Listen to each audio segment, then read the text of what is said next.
This is bigger than politics. I'm sitting here in deep thoughts. And what I'm feeling is this is way bigger than politics, because I think a lot of us are thinking left wing, right wing.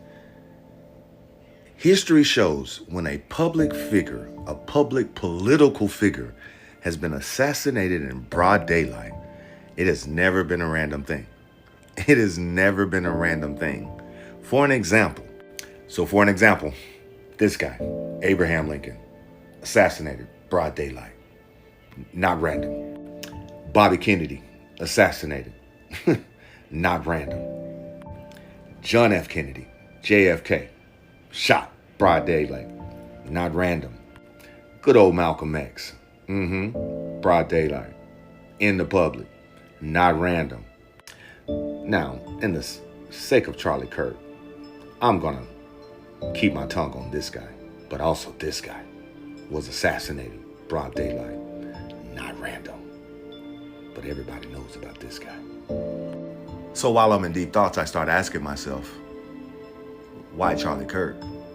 Because history shows every time a situation like this happens, the government follows up with more security, more surveillance, for more protection, because they pump fear into people speaking their truth. So they come out with more checkpoints, more things to make us dance digitally.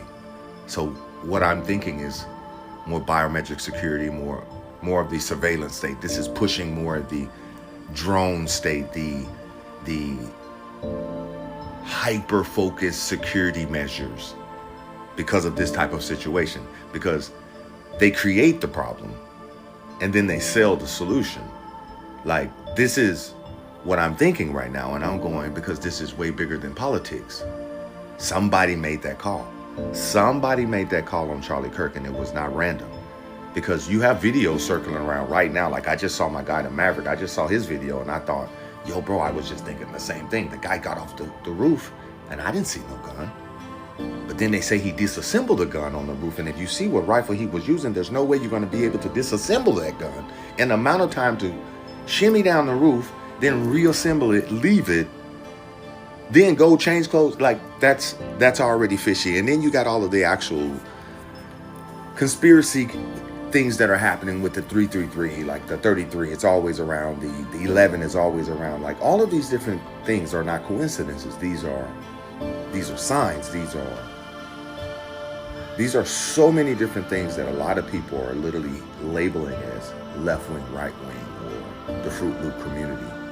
Yeah, this is bigger than that. This is a complete security surveillance state biometric push. This is what I'm thinking right now. Because fear equals control. And the more they pump fear and the more they divide us left side, right side, it's even easier to implement these systems. Like, just to let you guys know, like, nobody fought when the banks just changed your credit card from just swiping to a chip. And then nobody fought when the banking system changed your credit card from the chip to the tap.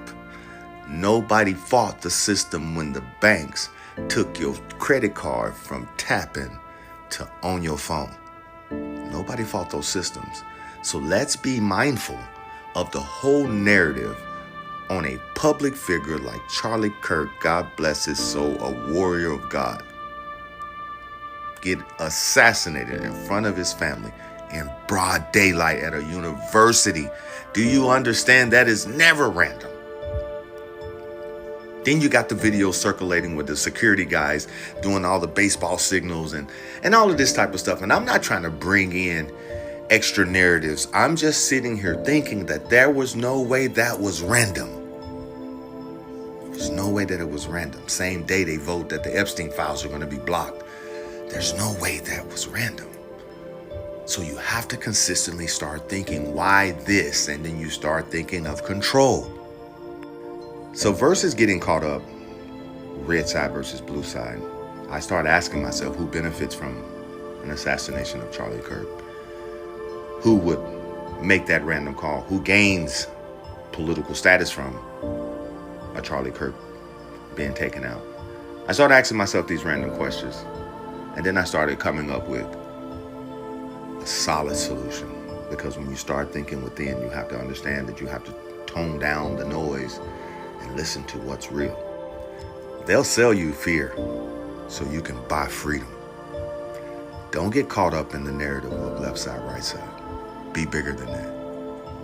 Understand that every time the assassination narrative has been played out in the public space, it has always been about more control. This is about digital IDs, biometric systems, police states, surveillance states. Stay woke, beautiful people. Keep your prayer up. Get your relationship up with the Most High. And make sure you're doing the right thing on a daily basis. Deuces, beautiful people. Like, share, drop your comments, and tell me what you think. This is me thinking out loud right before I get my day started, because my mind is like running in circles around all of the narratives, and I'm only thinking about surveillance. So I wanted to put that out there and see where my like-minded individuals are. Drop your thoughts in the comment and see if we all on the same page here.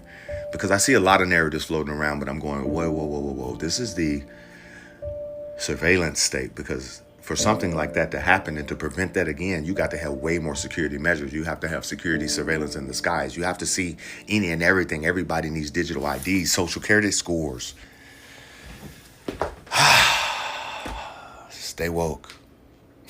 Stay woke. I wouldn't believe I'd be saying that. Stay woke. Deuces.